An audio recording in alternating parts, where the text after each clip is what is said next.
Yo, what those up? Welcome back to Reviews with Jake, where I just got done watching Color Out of Space. Color Out of Space is a story about a family who live in an isolated house/farm in the middle of the woods, and they have a meteor that strikes their property. As a result, a bunch of strange, unexplainable things start to happen to them, as well as the surrounding area. So yeah, at face value, this does sound like just another Alien movie, which generally isn't my prerogative. But this is a story that comes straight out of the pages of H.P. Lovecraft, which really is cut from a completely different cloth. Now, I'm not gonna sit here and make it sound like I'm the authority on his work. I've read very, very little because I'm not really much of a reader, but there's absolutely no denying the influence that he has had on the horror genre, both from writing and books, as well as film. You look at some of the creature designs and renderings that he has conjured up, and they are horrifyingly fascinating, grotesque yet so magnificent. This man's brain is a thing of wonder, and it's imaginative writers like this that make me angry with myself that I don't have the sense of focus to really become an avid reader,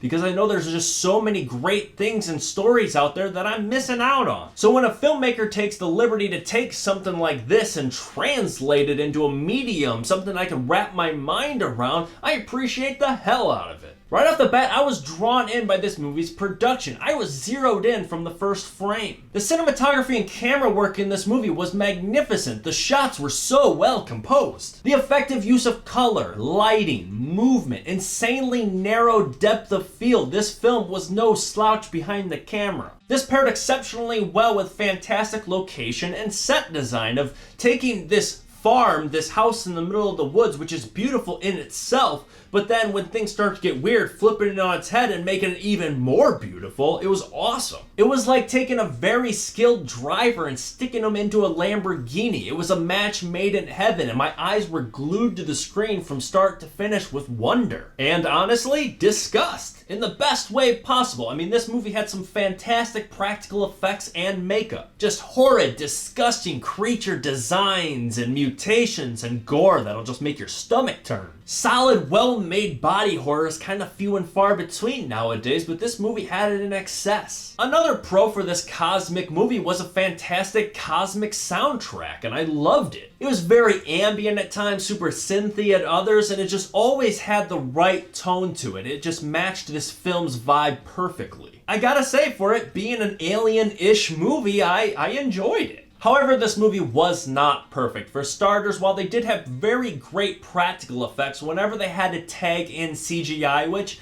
you know, is going to happen with H.P. Lovecraft, like super cosmic stuff in the space and whatnot. Whenever they had to bring in CGI, it just did not look as good. Which is going to happen. You know, at the end of the day, this actually is an indie film with a pretty small budget, but it's just kind of disappointing because they did everything practically so well. And then it's just like when the CGI happened, it was just like, it was top shelf over here, but kind of bottom shelf over here.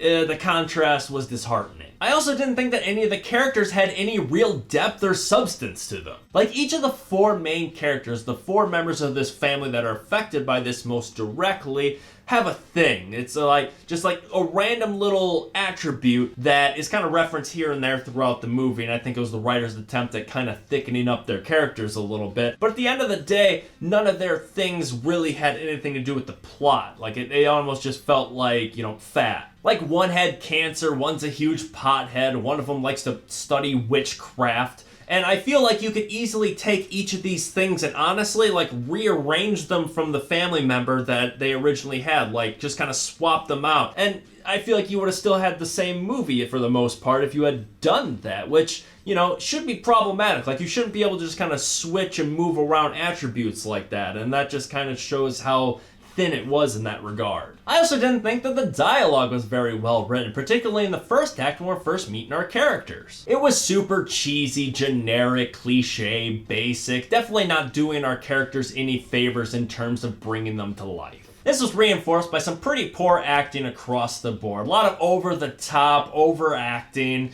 None of it really felt authentic. Speaking of overacting, Nicolas Cage. Here we go. Nothing like celebrating Independence Day with the guy who stole the Declaration of Independence, right?